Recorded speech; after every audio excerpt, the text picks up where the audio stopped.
What's going on, everybody? Alex here from the Football Guys, here to talk about why Craig Reynolds may be worth a pickup.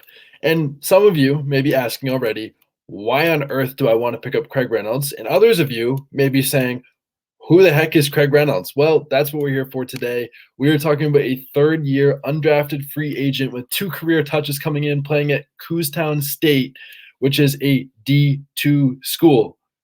Craig Reynolds plays for the Lions and was the primary backup with Deandre Swift out and Jamal Williams both out this week.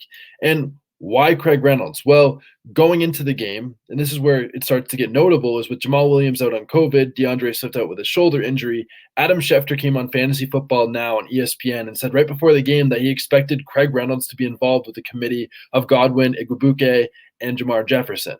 And he said that it also reminded him of an earlier report of Elijah Mitchell, where he said that if Raheem Mostert was to go down, that Elijah Mitchell would be very interesting. And we all know how that worked out with Elijah Mitchell very good. So what did Craig Reynolds do this game, and why might he be worth a pickup? Well, he had 46% of the snaps in the first game for the Lions to 44% for Igwebuike, and Jamar Jefferson played 3 snaps, but the numbers were very impressive for Craig Reynolds.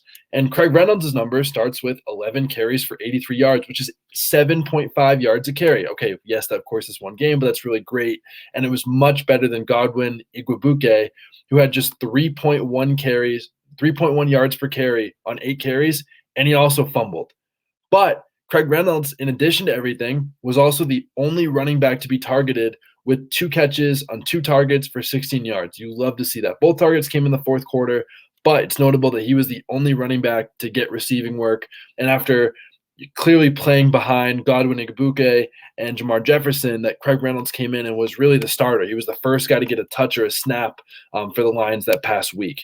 And he also did this against the Denver Broncos. And the Denver Broncos have given up the 24th most points to running backs, which is a tough matchup. They're one of the toughest matchups in the league, and he played very well against them. But why is he worth a pickup? Well, one, Deandre Swift is not overly optimistic to be able to play this week, and we've heard reports of him potentially going on IR or getting shut down. Jamal Williams is also still in the COVID list, and we don't know if then he comes back with them letting some of the young guys starting to play, if Jamal Williams is even going to play, or they could shut him down as well. We really don't know. But why do we want to pick up Craig Reynolds? And that's because of his playoff matchups coming up. In week 15, which is either your final week of the regular season or the first week of the playoffs, he plays the Arizona Cardinals. 25th most points given up. Yippee.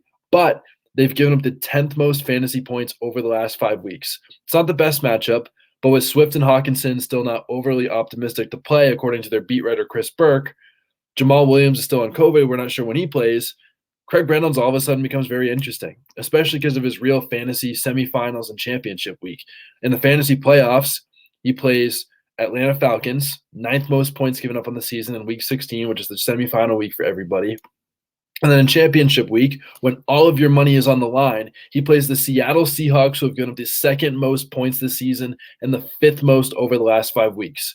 So Craig Reynolds could be huge if they shut down Swift or Williams. And at this point, with your waivers and all the moves that you're making, you're picking guys that can literally end up playing in the biggest weeks for you. And I'm not saying that Craig Reynolds is all of a sudden the next second coming of Barry Sanders, but if they shut down Swift and Williams doesn't play and Hawkins isn't coming in and getting targets, big potential for Craig Reynolds, especially with the matchups they have with the next couple of weeks. Like I said, Arizona in week 15, 10th most over the last 5 weeks. Atlanta Falcons, 9th most given up to running backs. Seattle Seahawks, 2nd most in the season, 5th most over the last 5 weeks. There's a lot of really interesting matchups for Craig Reynolds, and we're talking about all about potential with 3 weeks left. You don't need depth anymore.